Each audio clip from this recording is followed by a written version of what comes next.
মুসা নবীর আয়েশা বলে, নবী গো, আমি এমন গুনাহ করছি আমার আল্লাহ ছাড়া কেউ জানে না, কিন্তু আমি এমন ভাবি আল্লাহর কাছে ক্ষমা চাই, কিন্তু আমার আল্লাহ ক্ষমা করবে কিনা আমি জানি না।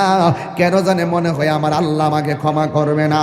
এবার মুসা নবী ডাক দিয়ে কয়, ও পাগলনি, তুমি কি এমন গুনাহ করছো যে এই গুনাহের কারণে আল্লাহর কাছে তওবা করার পরও তোমাকে তওবাটা কবুল হবে কিনা তুমি মনে করতে পারো না? এবার মহিলা ডাক দিয়ে বলে, নবী গো, আপনি তো আল্লাহর সঙ্গে কথা বলেন, আপনি আল্লাহরে যাইয়া আমার নামটা ধরে কইবেন আমি মহিলার দোয়া আল্লাহ কবুল করছেনি, আমার গুনাহগুলো আল্লাহ মাফ করছেনি। এবার মুসা নবী ডাক দিয়ে মহিলা, তুমি কি এমন গুনাহ করছো যেই জন্য তোমার কথা আল্লাহর কাছে গিয়ে আমি তুলে ধরার জন্য বলেছ? এবার মহিলাটা ডাক দিয়ে বলে, নবী গো, আমি একটা অন্যায় করছি। কই কি অন্যায়? কই আমার বিয়ে হয় না, কিন্তু আমি একটা মানুষের সঙ্গে অবৈধ মেলামেশা করেছি, এরপরে আমি বুঝতে পারি নাই আমার পেটের মধ্যে একটা সন্তান চলে এসেছে। এখন মনে মনে ভাবলাম এই সন্তানটার আমি কি করব, কিন্তু মারার তো কোনো পদ্ধতি পাইলাম না। আমি একটা আস্তে আস্তে কোনো রকমভাবে কাপড় চোপড় দিয়া চলাফেরা করি, মানুষকে আমি বুঝতে দেই না যে আমি হামেলা, এই জন্য আমি কোনো রকম ভাবে চলাফেরা করি, কাপড় চোপড় পরি যেন মানুষে না বুঝে।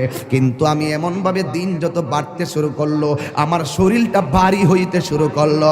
শেষ পর্যন্ত যখন ৬-৭ মাস হলো, মানুষ আমারে দইরা ফেলাইব আমার অস্বাভাবিক অবস্থা দেখলে, এরপর আমি জঙ্গলে জঙ্গলে যায়া ঘুরছি যেন মানুষ আমারে ধরতে না পারে।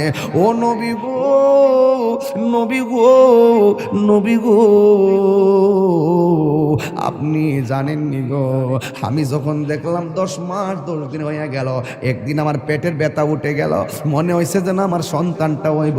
কোনো দাইমারে ডাকলে শাস্তি হইয়া যাইব, কোনো দাইমারে ডাকলে সাক্ষী হইয়া যাইব, কোনো মহিলারে ডাকলে সাক্ষী হইয়া যাইব। এখন আমি কি করব?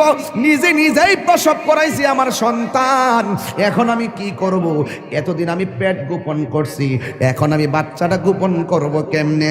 এক তো আমি জিনা কইরা গুনাহ করলাম, 2 নম্বর সন্তান হইয়া গেছে, এখন আমি সন্তানটা লোক সমাজে লইয়া গেলে আমি কলঙ্কিনী হইয়া যাইব। মুসা নবী, আমি কি ভয়ঙ্কর গুনাহ করছি জানেননি? আমি জঙ্গলার ভিতরে বাচ্চাটা হওয়ার পরে জিন্দা সুন্দর একটা ফুটফুটে বাচ্চা, এই বাচ্চাটার আমি গলার চিপ দিয়া মাইরা ফেলাইছি। এই জন্য আমি জিনা কইরা গুনাহ করছি, এক অপরাধ। আমার পেটের মধ্যে বাচ্চা নিছি, আরেক অপরাধ। এই বাচ্চা হওয়ার পরে আমি গলা চিপ দিয়া মাইরা ফেলাইছি, এটা আমার অপরাধ। এবার মুসা নবীর ইয়া মুসা কালিমুল্লাহ, মাফ হইবনি গো, আমার গুনাহ মাফ হইবনি।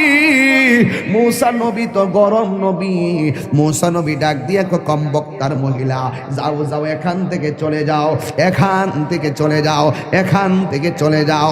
ইন দি মিন টাইমে মহিলা ডাক দিয়া কয়, মুসা নবী গো, অনেক আশা ভরসা লইয়া আপনার কাছে আসছিলাম, আপনি আমারে তাড়াইয়া দিতেছেন, কিন্তু এখন আমি কি করব? এবার মুসা নবী কয়, না না, তুমি যে অন্যায় করছো তোমার কোনো ক্ষমা হওয়ার কথা না। এই মুহূর্তে আল্লাহ ডাক দিয়ে কয়, ও মুসা রে, ও মুসা, যে অপরাধটা তুমি বড় মনে করছো, এর চাইতে আরো বড় গুনাহ আছে, তুমি জানো নি?